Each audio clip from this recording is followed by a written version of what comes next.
Committee study of the Central Intelligence Agency's Detention and Interrogation Program is a report compiled by the bipartisan United States Senate Select Committee on Intelligence about the Central Intelligence Agency's Detention and Interrogation Program and its use of torture during interrogations in U.S. government bulletins on detainees in CIA custody.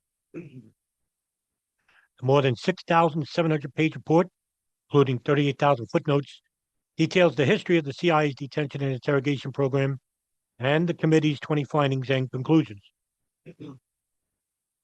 On December 9th, 2014, the SSCI released a 525-page portion that consisted of key findings and an executive summary of the full report.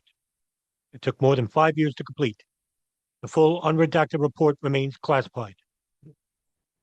Today's summary: Hassan Ghul provides substantial information, including information on a key Osama bin Laden facilitator prior to the CIA's use of enhanced interrogation techniques.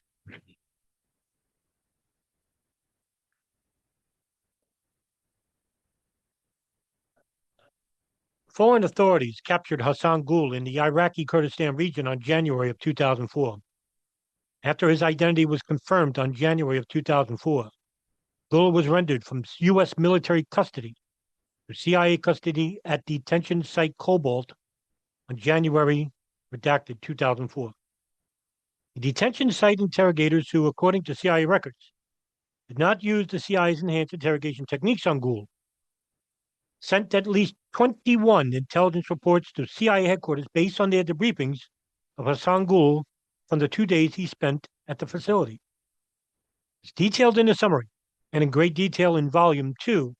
CIA records indicate that the most accurate CIA detainee reporting on the facilitator who led to Osama bin Laden was acquired from Hassan Ghul.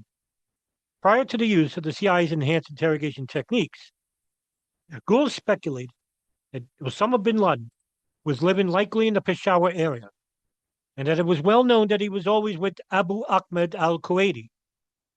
Ghul described Abd Ahmed al-Qaeda as Osama bin Laden's closest assistant, who couriered messages to al-Qaeda's chief of operations and listed al-Qaeda as one of 3 individuals likely with Osama bin Laden. Ghul further speculated that Osama bin Laden's security apparatus would be minimal, and that the group likely lived in a house with a family somewhere in Pakistan. Ghul speculated that Abu Ahmed likely handled all of Osama bin Laden's needs, including moving messages out to Abu Faraj al-Libi. During the same period prior to the use of the CIA's enhanced interrogation techniques, Ghul provided information related to Abu Musab al-Zarqawi, a.k.a.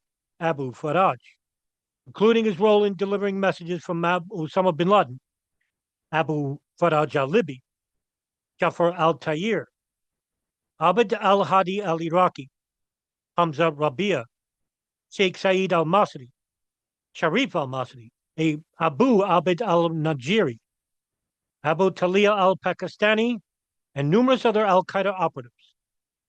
He also provided information on the locations, movements, operational security, and training of the al-Qaeda leaders living in Shakai, Pakistan, as well as the visits of other leaders and operatives in Shakai. Ghul's reporting on Shakai, which was included in at least 16 of the 21 intelligence reports, confirmed early reporting that the Shakai Valley served as al-Qaeda's command and control center after the group's 2001 exodus from Afghanistan. Notwithstanding these facts, in March 2005, CIA represented to the Department of Justice that Hassan Ghul reported on Shakai was well acquired after the use of the CIA's enhanced interrogation techniques. After 2 days of questioning at detention site Cobalt and the dissemination of 21 intelligence reports, Ghul was transferred to detention site Black. According to CIA records, upon arrival, Ghul was showered, shaved, barbered, stripped, and placed in a standing position against the wall, with his hand above his head, palms to lower his hands after 2 hours.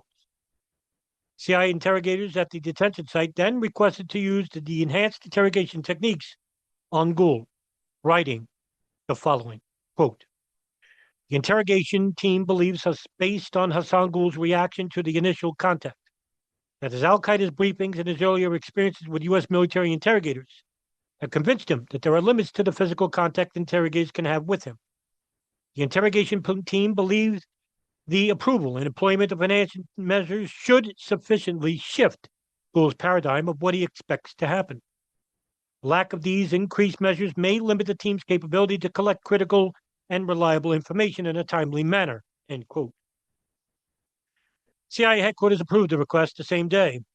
Following 59 hours of sleep deprivation, Hassan Ghul experienced hallucinations, but was told by a psychologist that his reactions were, quote, consistent with many others experienced in his condition, end quote. That he should calm himself by telling himself his experiences are normal and will subside when he decides to be truthful. Sleep deprivation, as well as other enhanced interrogations, continued, as did Ghul's hallucinations. Ghul also complained of back pain and asked to see a doctor, but interrogators responded to the pain was normal and would stop when Ghul was confirmed as telling the truth. The cable states that interrogators told Ghul that they did not care if he was in pain, cared only if he provided complete and truthful information. A CIA physician assistant later observed that Hassan Ghul was experiencing notable psychological fatigue, including abdominal and back muscle pain, heaviness, and mild paralysis of arms, legs, and feet, which are secondary to his hanging position and extreme degree of sleep deprivation. But they also said that Ghul was clinically stable and had essentially normal vital signs despite an occasional premature heartbeat that the cable linked to Ghul's fatigue. Throughout this period, Ghul provided no actionable threat information and was detailed later in the summary. Much of this reporting on the al-Qaeda presence in Shikai was repetitive. It was reporting prior to the use of the enhanced interrogation techniques. Ghul also provided no other information of substance on the UBL Facilitator Abu Ahmed al-Qaeda. Nonetheless, on May 5, 2011, CI provided a document to the committee entitled Detainee Reporting on Abu Ahmed al-Qaeda, which lists Hassan Ghul as a CIA detainee who was subjected to the enhanced interrogation techniques and who provided Tier 1 information linking Abu Ahmed to bin Laden.